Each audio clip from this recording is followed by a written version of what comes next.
Ready na ang aking sangka. Patola, luya, bawang, sibuyas, manok at iswa. May malunggay.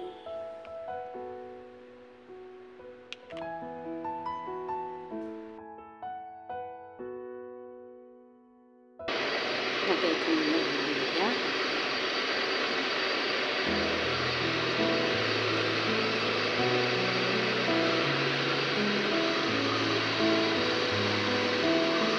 Ginamit ko mantika dyan is olive oil.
And hayaan muna natin siya 15 minutes para maano yung lasa sa manok.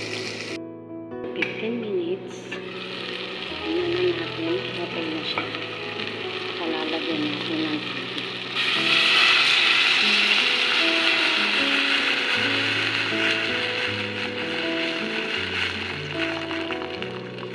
tapos pakuluan natin na another 15 minutes.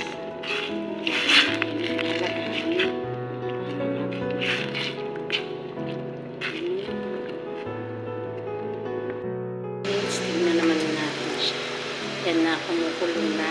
Kaya it's time na para maglagay tayo ng mga pampalasa tulad ng asin. Yan, nalagay na natin ang ating patola. Antayin na lang natin uling kumulo bago natin ilagay ang ating miswa plus yung malunggay. Yan. Okay na. Lagyan naman natin ngayon ang miswa. Malawin natin para hindi siya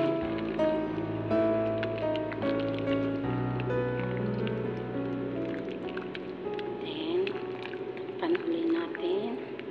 After 10 minutes, pwede na yan. Ilagay na natin ang malunggay. Ngayon, okay na.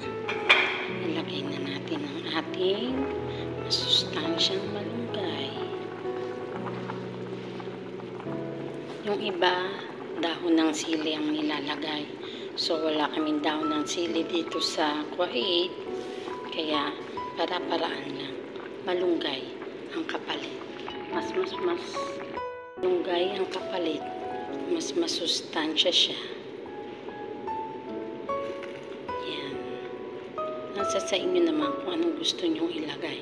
Pwede dahon ng ampalaya, dahon ng sili. Ako ay dahon ng malunggay kasi no choice. Yan, luto ng ating manok na may patola at malunggay. Craving satisfied.